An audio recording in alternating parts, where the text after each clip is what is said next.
Olá, pessoal, tudo bom? Quanto tempo, hein, que eu não fazia uma livezinha, mas aí resolvi voltar, né? A gente muito atarefada com as coisas daqui, de João Pessoa, daqui do município, afinal de contas, né? Eu sou vereadora e preciso estar sempre em movimento, resolvendo os problemas daqui.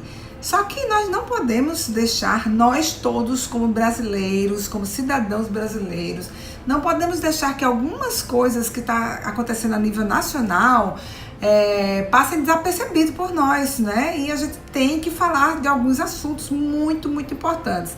E aí eu já quero dar oi. Eu tenho que filmar assim, gente, porque depois vai pro YouTube, né?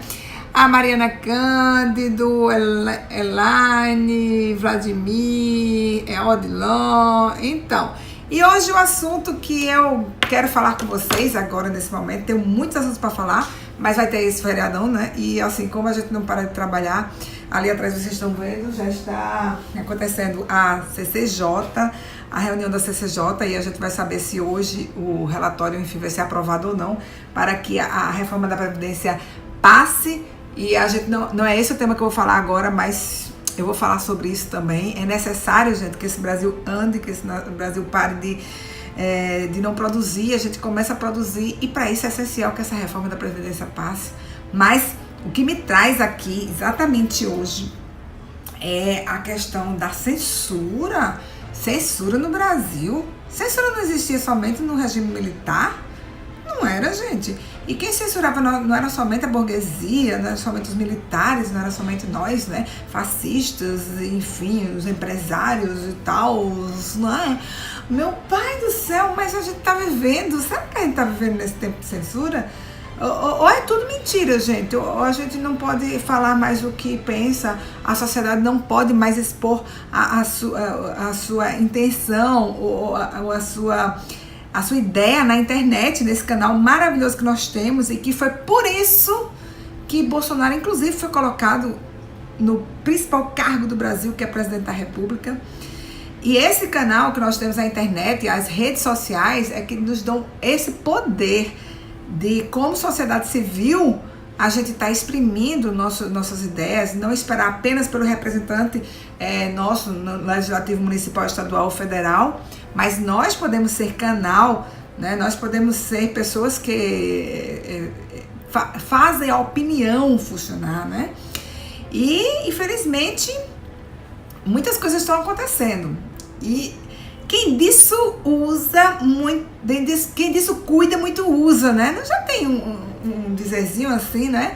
E eu tava pensando outro dia que as pessoas que estão hoje censurando, entrando na justiça, pedindo indenizações milionárias para as pessoas que dizem as coisas na internet, são justamente aquelas pessoas defensoras da liberdade de expressão, defensoras da liberdade artística, defensoras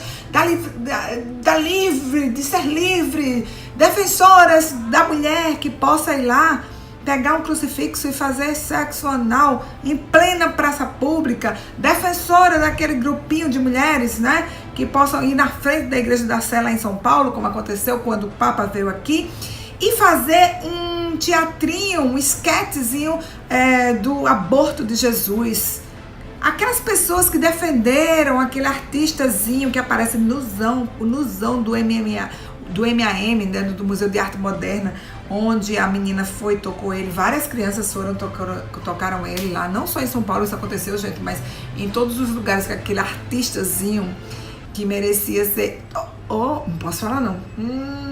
Será que ele vai me acusar? Será que ele vai me mandar prender? Porque eu tô dizendo que ele poderia... Vocês sabem, né, o que eu tô falando, né? Ele tá todo nuzão lá, tinha uma coisa assim passando, né? Pra criança não passar a mão, que a gente não, né? Ah, não, mas isso não é pedofilia, não. Isso é liberdade artística. As pessoas que estão hoje colocando na cadeia, tentando colocar na cadeia, como no caso do Danilo Gentili, ou fazendo pagar altas somas, né, de dinheiro em multas e em indenizações, são as pessoas que defendem, por exemplo, aquele nuzão do CCHLA, da Universidade Federal da Paraíba, que ano passado resolveu protestar. Como? Botando o Bilal de fora, né? Não posso dizer não. Ficando todo nuzão, gente, passando fogo no seu corpo, fazendo cambalhota. E era uma forma de protesto protesto. Protestar contra o sistema. Eu fico nu, meto meu dedinho nu, né? Até rimou, né? E vou protestar. E são as pessoas que são da esquerda, que elas apoiam tudo isso. Mas quando vem pra elas, né? No dos outros é refresco, mas quando vem mexer com elas, você está me constrangendo, você está me ofendendo, então eu vou cobrar na justiça pelas suas ofensas. E o último caso que nós temos aí foi de Danilo Gentili, que defende a liberdade de expressão e que foi processado e perdeu aí, né? E foi condenado a passar quase 7 meses na cadeia. Logicamente que ele vai se defender, mas ele tá até com medo, né, gente?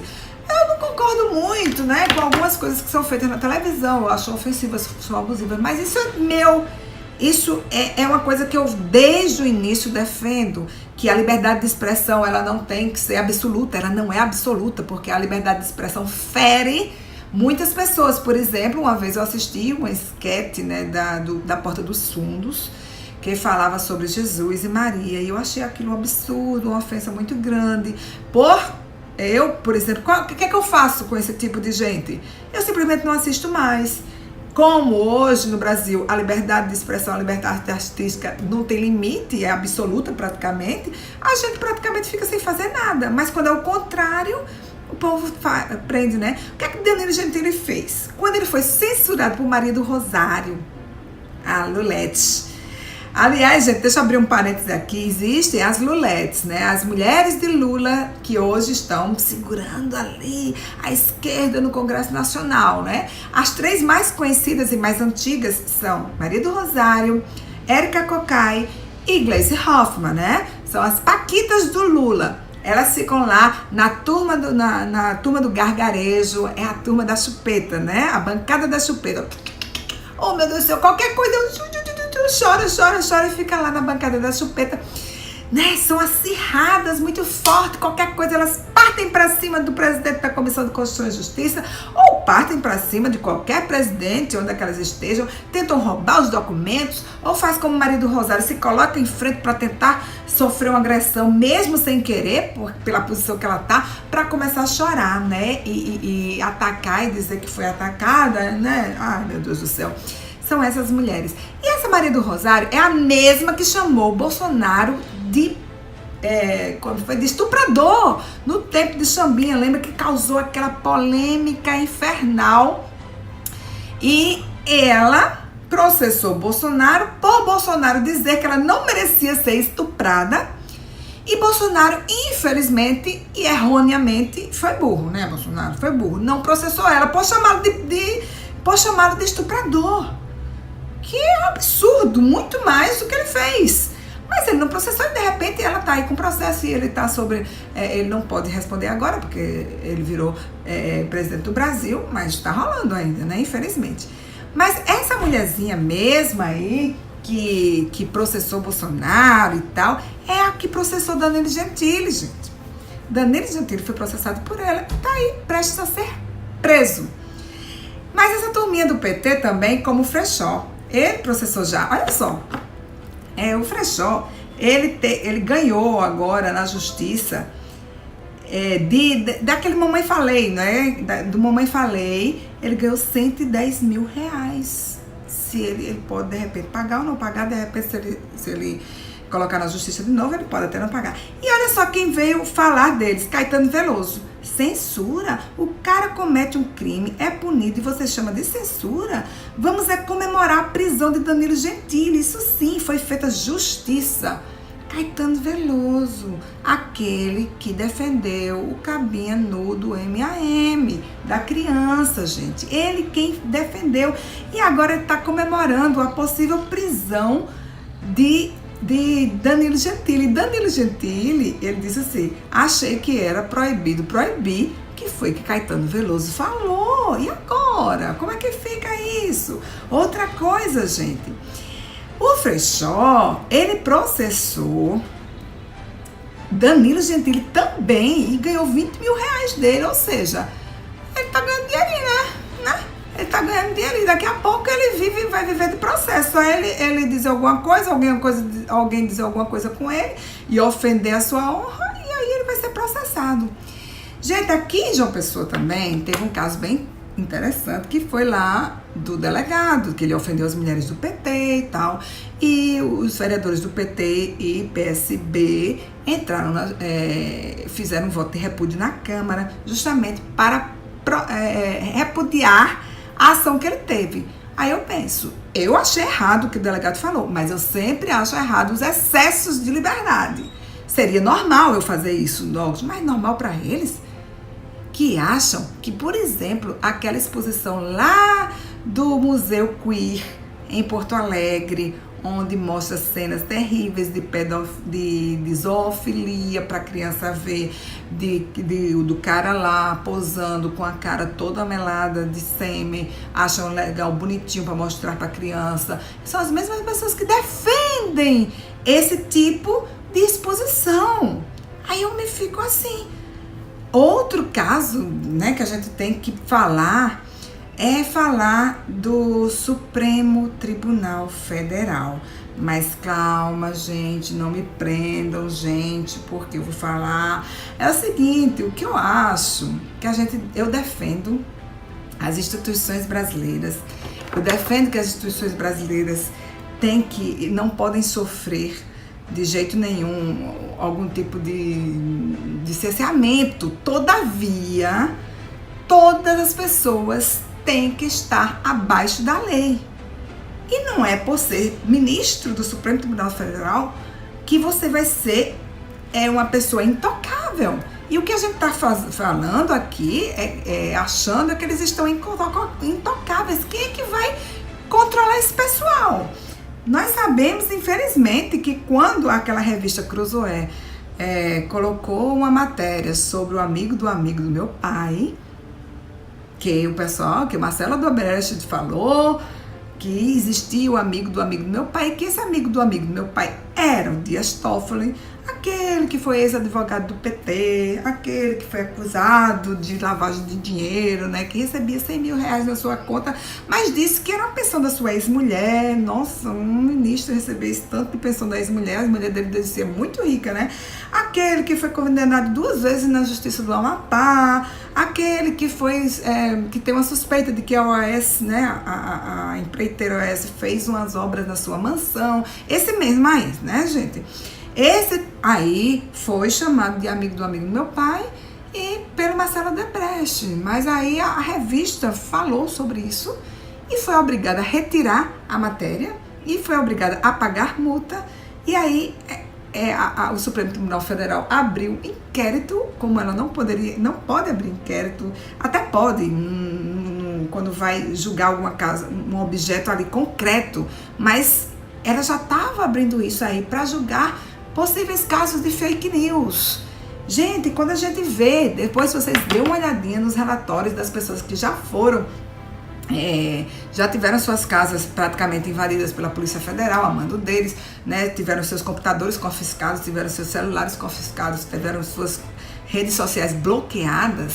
Quando a gente vê o que essas pessoas colocaram em suas redes sociais, nos seus Twitters, nos seus Facebooks, nos seus Instagrams, é o que nós fazemos hoje. Então, cuidado, que você pode, de repente, né, receber uma visita da Polícia Federal e ter sua conta bloqueada, sua conta do Instagram, sua conta do Twitter bloqueada por causa de uma crítica ao STF. Ninguém é incriticável, gente. Até o Papa recebe crítica hoje.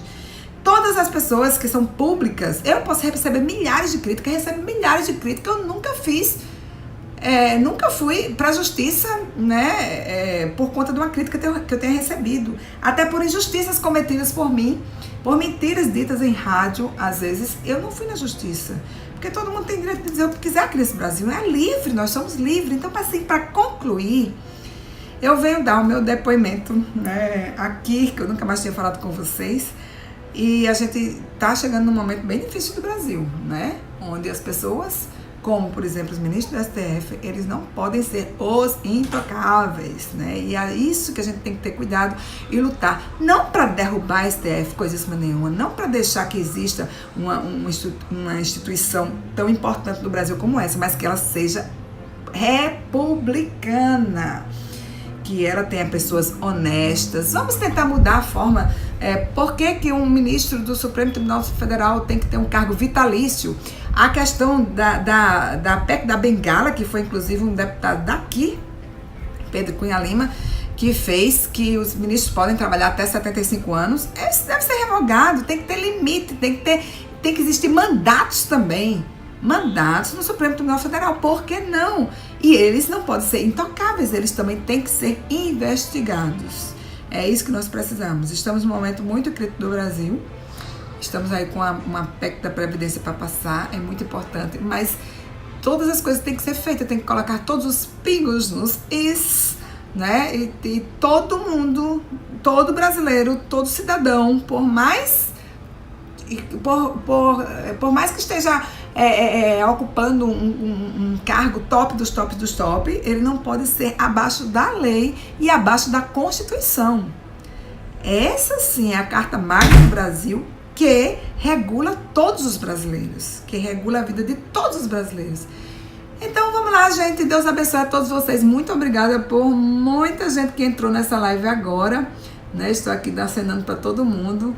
E vamos lá, que atrás vem gente, vamos torcer para que esse Brasil, olha, tenham calma. Eu tô vendo aí muita gente criticando o governo e tal, 100 dias de governo, mas a gente sabe muito bem que o governo, as entidades, as instituições ainda estão aparelhadas. Vai ser muito difícil da gente tirar toda a esquerda, e nunca vai conseguir, né? Porque a gente, na verdade, não quer tirar toda a esquerda do poder, porque a democracia é isso. Tem que ter esquerda, tem que ter direita, tem que ter centro, tem que ter tem que ter gente para pensar, porque toda a hegemonia ela é burra, né? Não existe isso. Mas estamos aí e brevemente vou fazer outros vídeos, né? O próximo aí sobre a educação, sobre a previdência. Estamos aí com uma coisa muito bacana que eu instituí no meu gabinete, que é a ouvidoria da educação de qualidade, onde você estudante, você professor, você pai de aluno, você pessoa que se importa com a educação, possa mandar pra gente tudo que você acha, sugestões e denúncias. Tá faltando professor de química há 2 semanas na escola. Passa pra gente que a gente vai averiguar isso. Ah, minha escola tá com furo, tá com infiltração, parou de funcionar o ar-condicionado, tá com as janelas quebradas, tá com isso aqui pra fazer. Passa pra gente que a gente vai estar analisando junto com a Frente Parlamentar de Educação. Ah, meu professor não dá aula, só fica conversando. E, gente, isso é crime, né? Porque isso é desvio de objetivo, desvio de foco. A gente não pode acontecer isso. Então, passa pra gente que a gente tá nessa também, viu, gente? Deus abençoe. Tchau, tchau.